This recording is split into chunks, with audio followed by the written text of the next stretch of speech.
Okay, hello everyone. Welcome to Medical Virtual Assistant Bootcamp. So, firstly, I made this course so that I can help newbies to understand what being a medical virtual assistant is all about. So, next. Okay, so let's start. Module 1, Introduction to Medical Virtual Assistant. So, what is a medical VA? So, medical related to healthcare.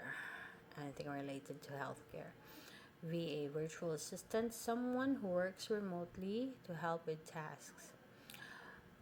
So, in short, a medical VA is someone who works online remotely to support doctors, clinics, hospitals, or other healthcare providers with administrative or clinical tasks. So, me, I'm a medical VA. So, right now I'm trying to support a doctor who has a clinic in Chicago, Illinois. So, basically, I do admin tasks and billing and coding too. Sometimes depends on the need of the head of the administrative side in the clinic. Okay. So these are the common tasks. So firstly, administrative tasks. Number one, scheduling appointments. So of course, in a clinic setting, um, for example, in our clinic, the doctor is an internal medicine doctor, so we really have appointments every day, from Monday to Friday. Sometimes they appear on Saturday, but there will never be a schedule on a Sunday for our clinic. So what I do is schedule appointments depending on the need of the patient. So for example, if the patient needs laboratory or blood work, we schedule them for an appointment. For a follow-up, we schedule them to, if they're sick, we schedule them too. So it depends on the need of the patient, or if they need a new prescription, or if they need a refill for their prescription, we need to schedule them too. If they need a clearance for an operation or something, we need to schedule them too. So scheduling of appointments is a very crucial step in a clinic. So all admin should know how to schedule appointments. Next, answering phone calls or emails. So this one depends on the clinic, okay? Because sometimes one person could be having this one job only, like answering phone calls, or one job only, like checking the email. So it depends on how big the clinic is or the hospital is. Sometimes there are a lot of branches of the clinic, so phone calls are non-stop. Sometimes phone calls are just 8 times a day. So it really depends. Sometimes the VA is an all-around VA, so she does everything, this list. So it really depends. So in my part, I do scheduling of appointments, I do insurance verification, prior authorization, medical billing and coding, and maintaining electronic health records. So I can do all of these except answering phone calls or emails. I it's not part of my job. So all I did are all back office. So insurance verification, this one is very important because you need to know if the insurance that the patient gave you real time is active or not. So this is about getting paid. So this is a very important step. Insurance verification. Sometimes it's fast, like there's already a website where you can get the information, everything, if they are covered or not. Everything is there, all the information, eligibility and benefits of the customer is already on file. Sometimes you need to make a call, so it really depends. So prior authorization, so this one, they need prior authorization for, like, example, if they need this medicine, so let's say amlodipine bisalate 5 mg tablet. So sometimes it's not allowed right away for the patient. It will not be released to the patient. They need prior authorization for that. So you need to call certain department for prior authorization for that specific medicine. So that's it. So sometimes only one person is in charge for the prior authorization. Why? Because not all the time that a prior authorization is easy to get. Sometimes it would take like around, it took me like almost 1 hour just to get an agent to that specific department. So it really depends on the insurance company. So my longest was an hour plus, shortest is 1 minute. So it really depends. So next, medical billing and coding. So medical billing and coding is with regard to claims for the claims to the insurance. So we need to make sure that the codes are, all of the codes are correct. If you are unsure about the codes, there's a website for that, so no need to panic. There's a free website for that available for those who are coding, because there are certain times that a code is not available for this year. Sometimes they renew the code or change the code, depends on the codes. So anyway, next, maintaining electronic health records. So this is really basic. So for example, if the patient has another insurance, so let's say for example from BCBS insurance, they went back to Medicaid, so, or they changed to Medicare because they're already senior citizens, so need to maintain the record. Or if they got married, you need to change the record too. And then the charts, all the laboratories, you need to maintain it in the AHR record. So I will be showing you those later, an image of those in the AHR that we are using, but not right now. Okay, next. So next, clinical support tasks, non-licensed. So like me, I am a non-licensed administrative person. Here's what you can do too: scribing during telemedicine visits. So scribing is one of the most looked for people a job, I mean, in the medical field. There are a lot of VAs hired for this scribing. So you need to type fast for this. Preparing charts, you need to prepare charts for the patients. Following up with patients, so following up reminders. So example for this, the patient needs to know that she will have a blood work tomorrow, so you need to call the patient to remind them that they have a scheduled appointment tomorrow. Make sure that they come on time. Next, transcription of medical dictation. So there are a lot of medical transcriptionists nowadays. So it's very good work for those who have good hearing. So this is also one of the jobs that you can aspire to do.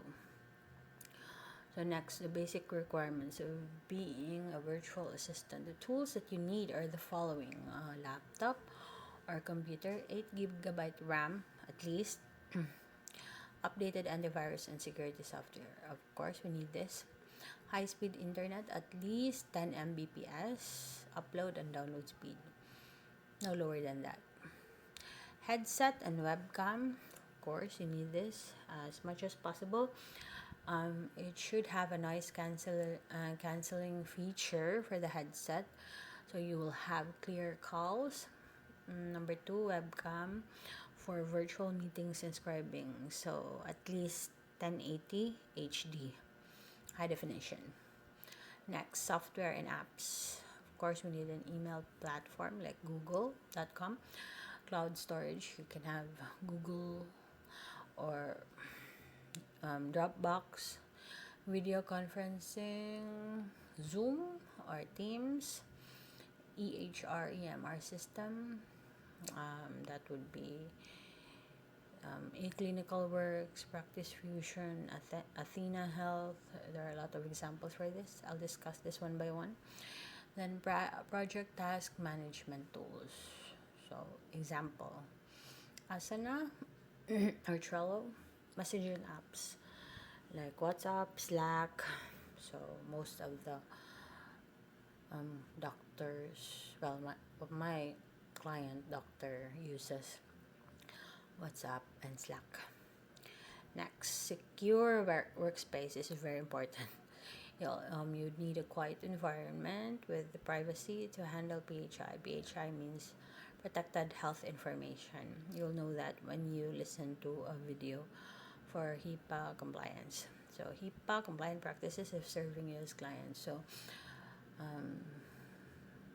once you know about HIPAA, I'll give you a website to get a free